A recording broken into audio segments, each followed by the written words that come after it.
Living can be hard. I have a really hard time paying the bills at times. And that just comes with the territory of being a security guard by trade and being a preacher who refuses to take any money for his services because I'm in it for the cause of helping you in your faith with Jesus. I'm not in it to take your money. You're not going to hear me begging for your money. You don't even have the option of donating to my ministry because I don't want your money. I want you to grow in your faith with Jesus. But that means that I go through a lot of financial hardships, and maybe sometimes you're going to hear me complaining about it, but don't take my complaining as begging, because I'm not begging. I work for my money, and God provides for me just fine. But, times get tough. In today's economy, there are about 300 million Americans right now in the United States, give or take a few million, and right now there are 94 million of those Americans are plumb out of work. Just don't have a job or don't even think about getting a job. We talk about how the Great Depression was so bad and how nobody could find work. Well, unemployment was something like 20%. Now we've got like 30% of Americans that just don't have a job, and they're so tired they're not even going to look.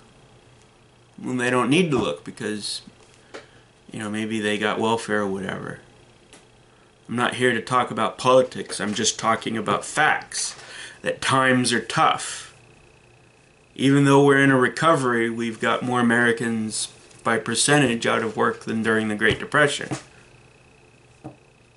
But we're in recovery. But again, I don't want to get sucked into a political discussion. What I do want to talk about is how when times are tough, we can get desperate. And desperate times mean that people will use desperate measures to get money, to be able to take care of themselves. But when we're Christians, when we know who God is, when we believe in God, we do not have the option of sinning in order to get the money that we say we need. And, we do need it, really. We need money to survive. We need money to buy food. We need money to support the houses that we live in and the clothes that we wear. But we cannot sin to get that money. In the Bible, Solomon said, "My son, if sinners entice you, do not consent. If they say, 'Come with us, let us lie in wait for blood. Let us ambush the innocent without cause. Let us swallow them alive like Sheol.'" Sheol is the Hebrew word for grave. "Even whole as those who go down to the pit."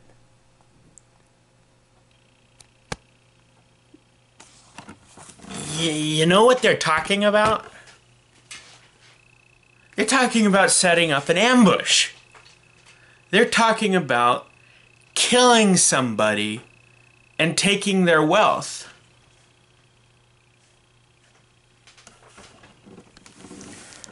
The enticement of the sinners continue. "We shall find all kinds of precious wealth. We shall fill our houses with spoil.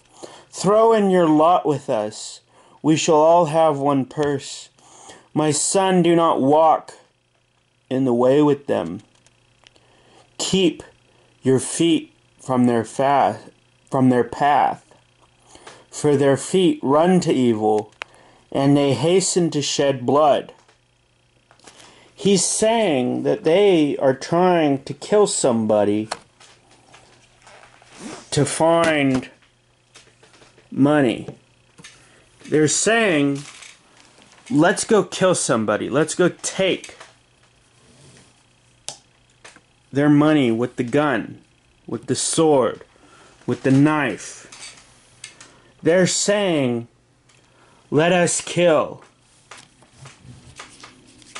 Let us beat somebody up. And let's take their money.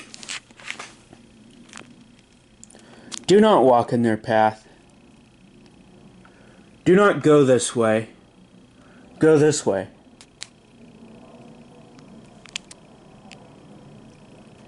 Their feet run to evil. They hasten to shed blood.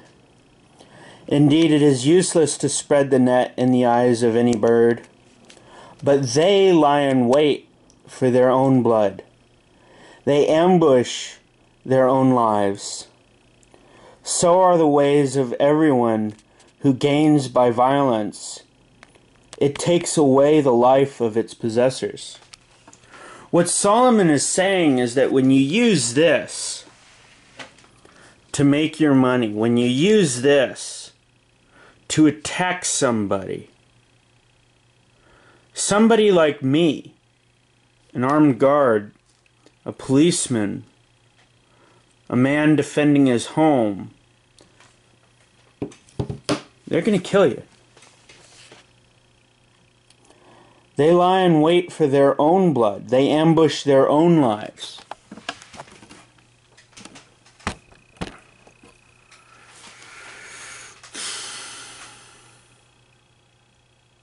When wicked people try and use this to make money, eventually they're going to come across a righteous person who will use this for the protection of their family and for the protection of society. I don't make my money preaching. I preach because I want you to increase your faith in Jesus and increase your obedience. I do not want for there to be wicked people in the world, but there are. And what Solomon is saying is that wicked people are going to come into contact with righteous people who will defend their homes, who will defend their land. And the wicked people who rob banks, who rob liquor stores, who deal in drugs, they kill each other. And they get killed by police. And they get killed by security guards. Although I pray I will never have to use my weapon in the line of duty, I'm prepared to do just that if I ever have to.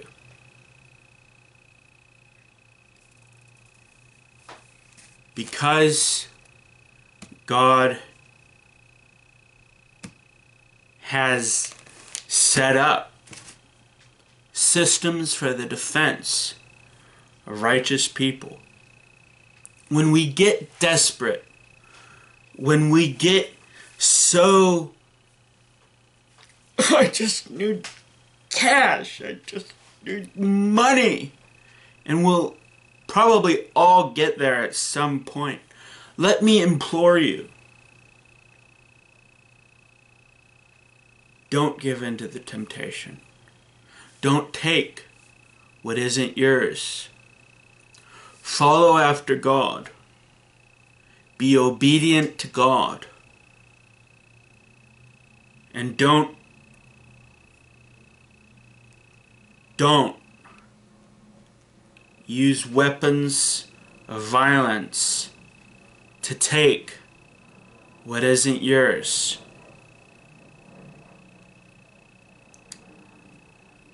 It is my prayer that all people everywhere would just calm down and make it so that it was unnecessary for me to have a job defending people.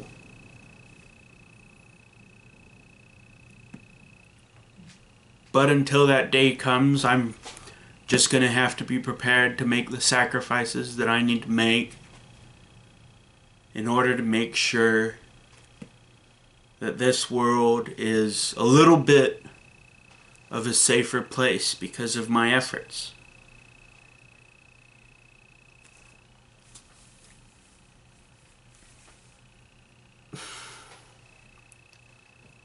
I just wish I could more strongly make the case that we do not take our desperation and our greed to a place where we would be so desperate for cash that we would try and kill somebody. I wish that it wasn't this type of world, but we all must be prepared that there are evil people out there. And so we need to lift each other up in prayer. And we also need to pray for the salvation and the forgiveness of the wicked in this world, that they would come to faith in Christ so that the justice system would no longer have to deal with them.